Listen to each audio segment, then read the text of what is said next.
Fusari lived with her husband, Seth Welsh, in Kent County, Michigan. The couple was arrested for the murder of their 10-month-old baby, Mary Welch, who died of dehydration and malnutrition in August 2018. The couple admitted that they noticed that their baby was malnourished, but refused to seek medical care because of their religious beliefs and distrust of medicine and the government. Their beliefs were so strong that 2 of their 3 had never received any medical treatment from a medical doctor. When Seth Welsh noticed the baby was unresponsive, he first called his lawyer before calling 911. I called my lawyer first thing to ask, what's the next thing I should do. This is his interaction with 911. He was at the door. How are you old enough? It's another day, right? It is what it is. At the time of the baby's death, she weighed only 8 pounds. An autopsy revealed that the baby died of chronic malnutrition, which could only have happened if she had been neglected and starved of food and water. Further investigations revealed that the family house was unclean and filled with mold, vermin, and insects. Tatiana Fusari later claimed that she was regularly abused by her husband and was prevented from taking the baby to the hospital. The couple was originally charged with homicide, felony murder, and child abuse in the first degree.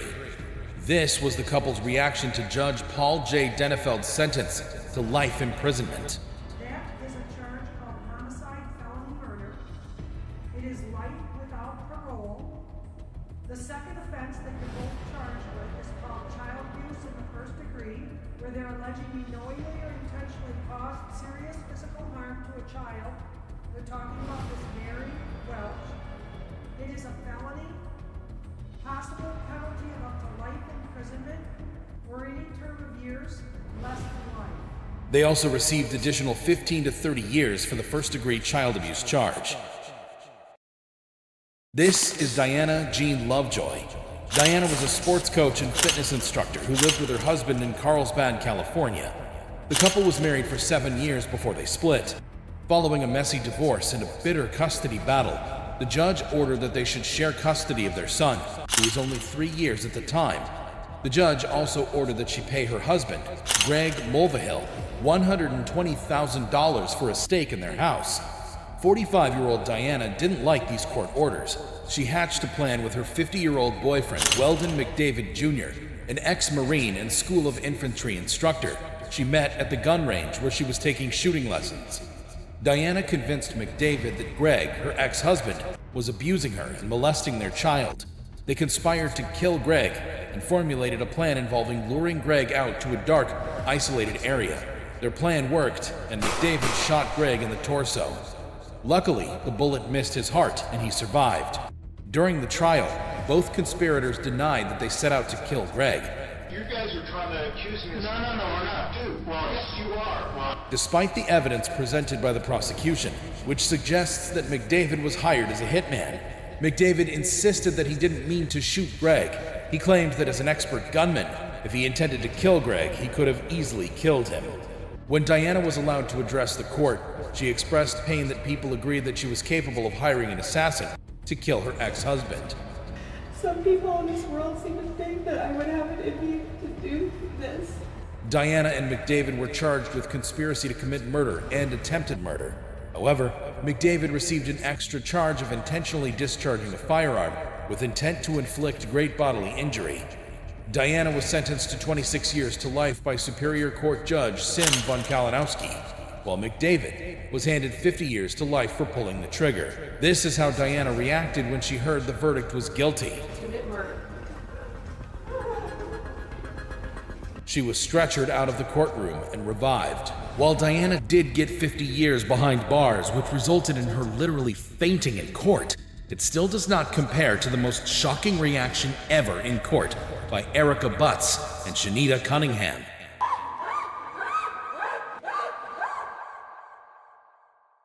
This is Erica Mae Butts and Shanita Latrice Cunningham.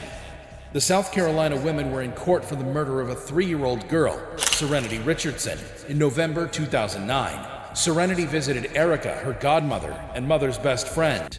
Erica has been the childhood friend of Serenity's mother, Aisha Richardson, and had been in the hospital when Aisha gave birth to little Serenity. Aisha brought the baby to stay with Erica for 2 weeks. But Erica and Shanita, who were both 25 years old, repeatedly beat the visiting girl with plastic coat hangers and a belt. Serenity's feet were the only part of her body without strike marks, and the beating led to her death. When questioned, the couple claimed they had no idea that the beating would kill the child. Erica admitted that she tried to discipline the child with a belt because she urinated on the floor. Further investigations revealed that the marks on little Serenity's body showed that she had been assaulted for weeks. During their trial, Shanita's attorney claimed that Erica abused her client.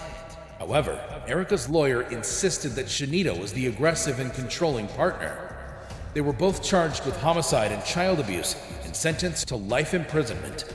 On hearing that they would spend the rest of their lives behind bars, both women went hysterical, fell to the floor, and wailed uncontrollably. Here is their reaction. You will get credit for any of the time. Eventually, they were picked off the floor and wheeled out of the courtroom. Collapsing to the floor after hearing the rest of your life will be spent behind bars is a common theme for these reactions, but Elizabeth Escalona took her sentence in a more shocking but different way. This is Elizabeth Escalona. The 23-year-old mother of 5 was arrested for torturing Jocelyn Cedillo, her 2-year-old daughter. Elizabeth was punishing Jocelyn for a potty training issue. The court heard that she hit the toddler with a shoe and belt and glued her hands to the wall. Hit her. You hit her? And what else did you do? I kicked her. You kicked her? What else did you do? Jocelyn was in a coma for several days after the attack. Fortunately, little Jocelyn survived, but for beating her daughter to within inches of her life, Elizabeth was charged with first-degree injury to a child. During the trial, Elizabeth wailed when asked to count the bruises she inflicted on Jocelyn. She agreed with the prosecution that only a monster could inflict the injury. Investigations revealed that Elizabeth was an abusive mom who frequently beat her kids and used drugs. Still, she pleaded for mercy, claiming she was sexually abused as a child. Her pleas didn't move District Judge Mitchell, who found her guilty of the charges against her. I find you guilty of the offense charged. I'll set your sentence at confinement in the penitentiary for a period of 99 years. The sentence goes into effect today. As required by law, you will receive all back time credits. Immediately, when she heard her sentence, she bent over in tears. However, the louder reaction came from her mother, who wailed and screamed about her baby. Elizabeth would be eligible for parole in 30 years. Her children are now under the custody of their grandmother, including Jocelyn.